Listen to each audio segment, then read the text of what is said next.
यहीं उस चट्टान के नीचे इस गुफा में गणेश जी ने लिखी थी महाभारत।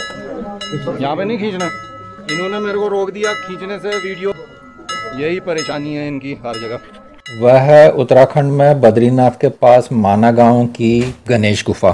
पिछले वीडियो में मैं आपको यहाँ लाया था और यहाँ का दिखाया था, तो इस वीडियो में मैं आपको ले जाऊंगा यहाँ से आगे एक और गुफा पे जो है बहुत ही खास, और उसका नाम है व्यास गुफा।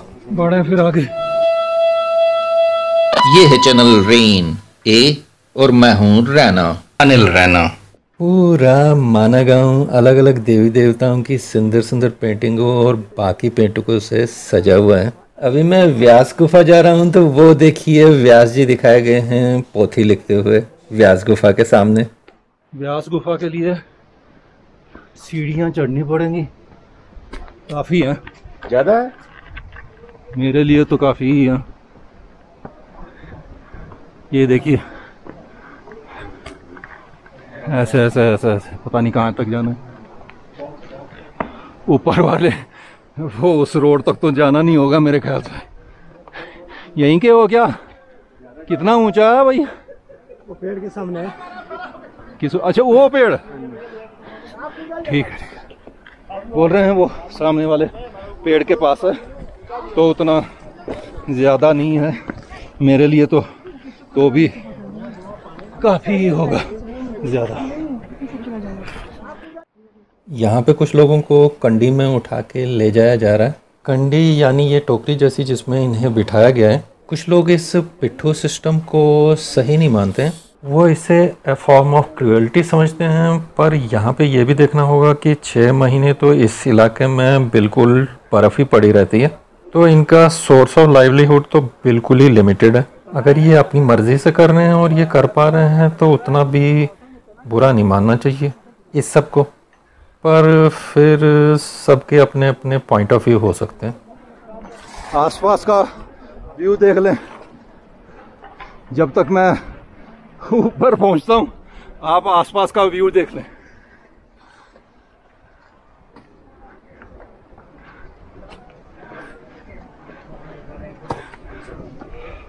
तो पहुंच ही गया मैं यहाँ पे। व्यास गुफा मेरे इस साइड है और इस साइड से मैं आया हूँ।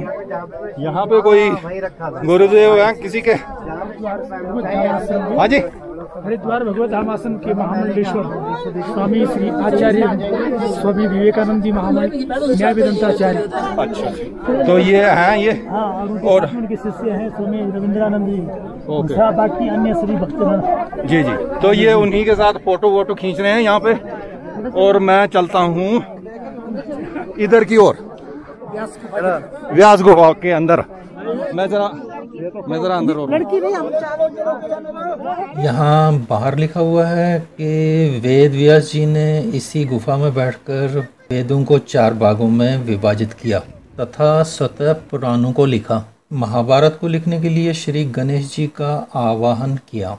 इसके बाद भी आत्मसंतुष्टि न होने के कारण अंत में इसी स्थान पर 8वां पुराण श्रीमद् भागवत महापुराण की रचना की। अब जब मैं अंदर गया तो वहाँ पे हो गई गड़बड़। ये बड़ा बुरा करते हो हमारे साथ। हुआ ये कि उन्होंने अंदर वीडियो तो खींचने ही नहीं दिया, तो मुझे अंदर से वीडियो खींचे बिना ही वापस निकलना पड़ा। यहाँ लिखा है कि ये गुफा बहुत पुरानी है, 5330 साल पुरानी। तो ये महंत जी भी चले गए गुफा के अंदर और हम आगे बाहर। आपको पूरा व्यू दिखाता हूँ मैं जरा दूसरे कैमरे से शूट करके, इससे पूरा व्यू आएगा नहीं आपको। यह है यहाँ का वाइड एंगल व्यू, और मैं आपको बता दूँ ये चट्टान बिल्कुल कोई पुराने ज़माने की पोथी सी लगती है, इसीलिए इसे व्यास पोथी भी कहते हैं और इस पे लिखा भी वही है।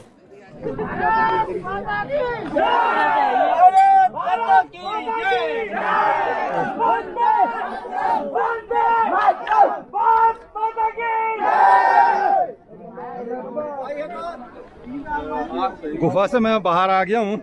उन्होंने वहाँ पे अंदर वीडियो खींचने नहीं दी मुझे। अंदर नहीं खींचने दे रहे? नहीं जी। अब जितना मेरे पास फुटेज होगा, खींचा जो भी कुछ होगा, तो मैं आपको दिखा दूंगा। बाहर का मैं ठीक से आपको दिखा सकता हूँ और कहानी भी मैं बता ही चुका हूँ आपको। तो ये है व्यासपोथी यानी ऋषि वेदव्यास जी की गुफा, जो यहाँ 5,500 साल से भी पहले रह चुके हैं।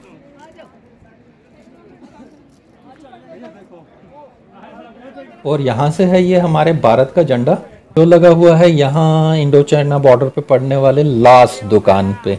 कुछ देर पहले कुछ लोगों ने ये यहाँ पे झंडे पे आके आपने देखा ही भारत माता के लिए नारे वारे लगाए थे। मैं सोचा कि यहाँ पे चढ़ के थोड़ी सी आपको व्यू दिखाते हैं आसपास का। तो ये है यहाँ का व्यू आसपास का।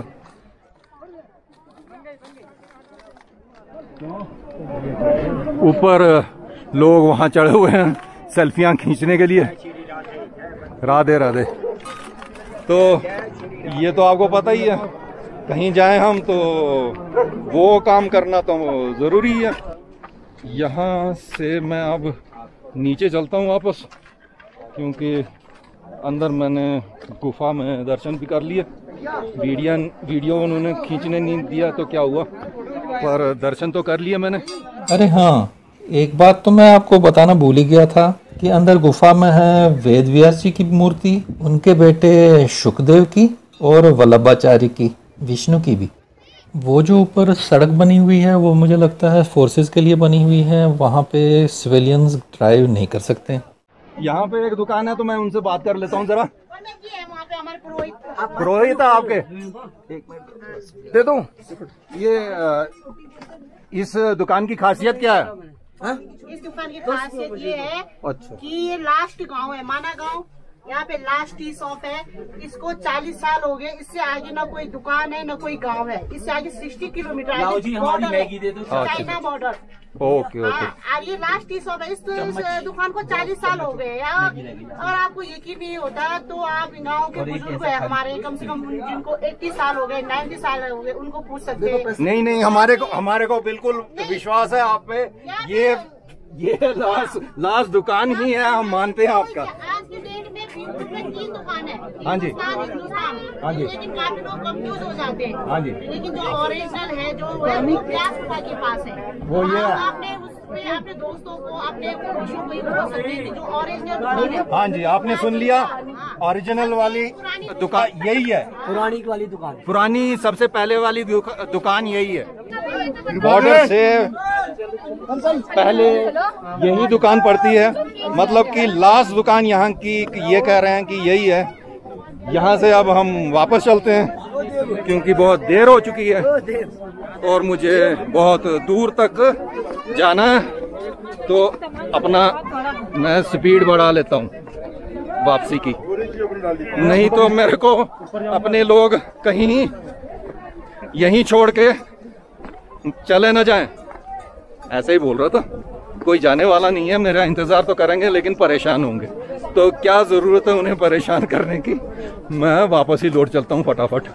और इसी के साथ मैं कंक्लूड करने जा रहा हूँ ये वीडियो, पर मेरी उत्तराखंड वाली सीरीज़ अभी जारी है। तो अगले वीडियो में मैं मिलता हूँ आपसे इन्हीं पहाड़ों में, पर किसी और जगह पे।